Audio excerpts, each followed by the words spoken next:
All right, welcome. Today we are going to dive into a really powerful mindset shift, how you go from being a potential target to being a proactive guardian. We're going to pull back the curtain on the Predator's Playbook so that you can learn to write your own rules. You know, this quote right here, it just nails it. Predators, whether we're talking about animals in the wild or criminals on the street, they are not looking for a challenge. It's not about them being evil in some movie villain way. It's about being efficient. They want an easy meal, zero effort, zero risk. If you can get your head around that one simple idea, you've already got the key to making yourself the opposite of an easy target. And that leads us right to this idea of the soft target.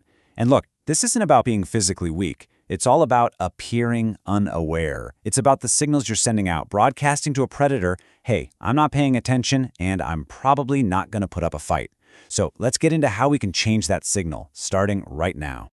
Okay, to make that happen, we've got to get inside their heads. We have to try and see the world through their eyes, to see what they're seeing when they scan a room or a street full of people.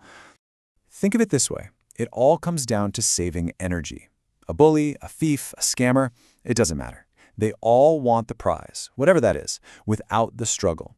So they are constantly, actively filtering out anyone who looks like they might be a problem, anyone who might cost them time, or, worst of all, attract attention. Your job is to make yourself look like that problem.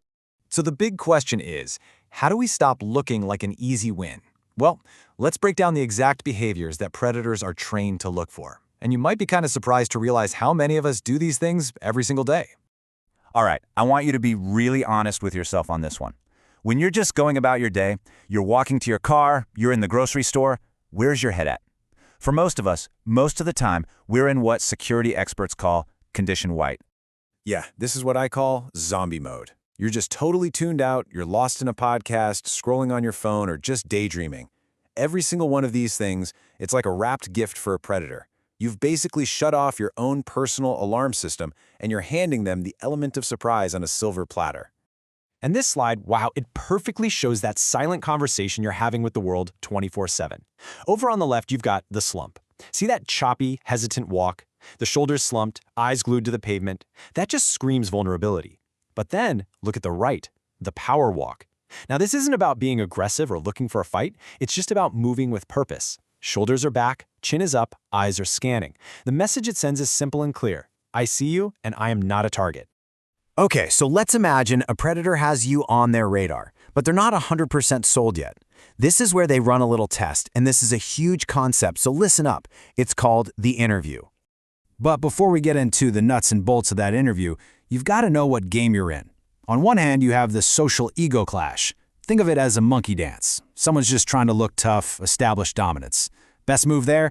Just de-escalate, swallow your pride, and walk away. But on the other hand, you have the asocial attack, the harvest. They don't care about their ego. They want something from you, your wallet, your car, whatever. And any conversation is just a tactic to get closer. And this is the perfect way to think about it. It's just like the raptors in Jurassic Park, right? They didn't just smash into the electric fence head on. No, they systematically pushed on it, testing it in different places, just looking for a single weak spot. The interview is how predators test your personal fence. So what do these tests look like? Well, here are some of the classics. Asking for the time, it forces you to break eye contact, look down at your watch or phone, and completely breaks your awareness. Asking for directions. That's the helpful trap. It instantly switches your brain out of defense mode and into helper mode, and the space invader. That's a direct test. They get in your personal bubble just to see what you'll do. Will you stand your ground, or will you be too polite to even take a step back?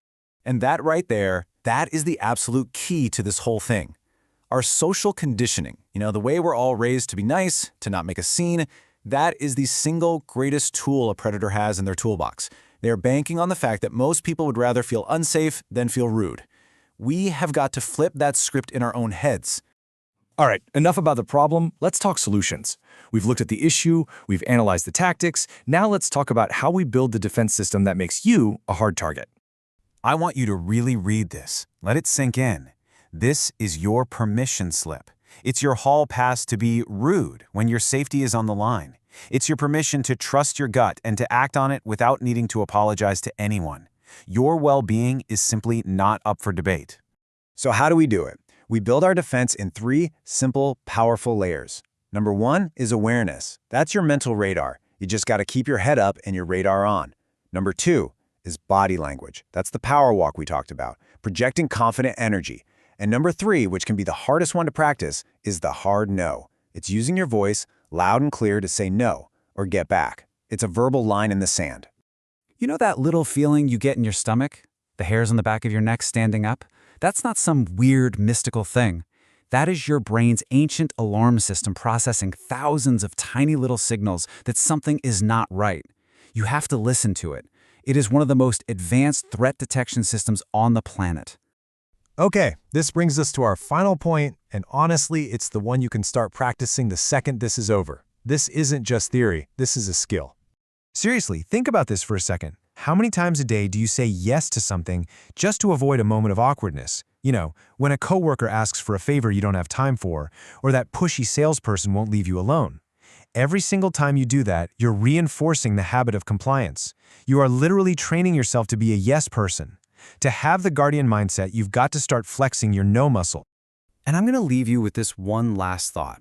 Look, sometimes being safe means you have to be the one to make things awkward. You have to be willing to be the person who ruins the vibe to keep your boundaries intact.